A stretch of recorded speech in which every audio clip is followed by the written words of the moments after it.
राहुल गांधी काँग्रेस पक्षाचे सन्मान्य नेते आहेत आणि आता त्यांच्या पक्षाची धोरणं ते मांडतात आहेत.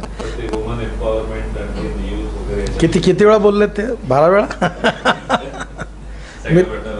मला असं वाटतं की मी एक पोस्टर चिकटवणारा कार्यकर्ता होतो. भिंतीवर माझा हस्ताक्षर खूप घाणेरडा आहे, तर मी त्या काळ्या भिंतीवर पांढरा रंग लावायचा चुन्याचा आणि मग दुसरा चांगला लोक त्या गिरू किंवा निळीन लिहायचे, अटल बिहारी वाजपेयी की सभा चलो कसतो इथून पार.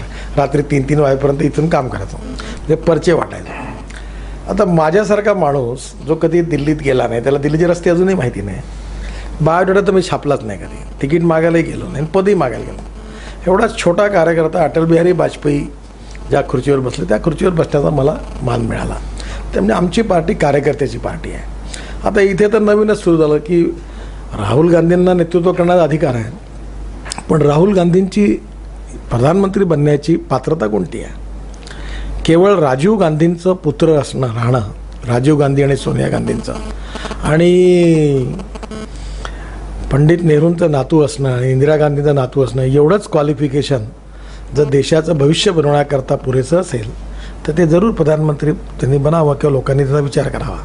पण या देशातली आर्थिक, सामाजिक, शैक्षणिक, औद्योगिक, कृषी, ग्रामीण सगळ्या क्षेत्राचा अभ्यास करून गुड गव्हर्नन्स, सुशासन देण्याची ताकद, गरिबी दूर करण्याची ताकद, नवीन लोकांना रोजगार देण्याची ताकद आणि भारताला भयभूक, आतंक आणि भ्रष्टाचारापासून मुक्त करणारी आणि सुखी, समृद्ध आणि संपन्न शक्तिशाली हिंदुस्थान होण्याची ताकद भारतीय जनता पार्टीमध्ये आहे, नरेंद्र मोदींमध्ये आहे.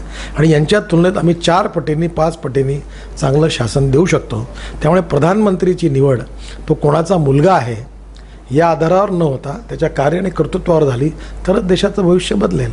त्यामुळे राहुल गांधी यांची पात्रता फक्त राजीव गांधी आणि सोनिया गांधींचे सुपुत्र, इंदिरा गांधींचे नातू आणि पंडित जवाहरलाल नेहरूंचे पणतू, याशिवाय तिसरा कुठला विषय तर मला त्यांच्याबद्दल दिसत नाही.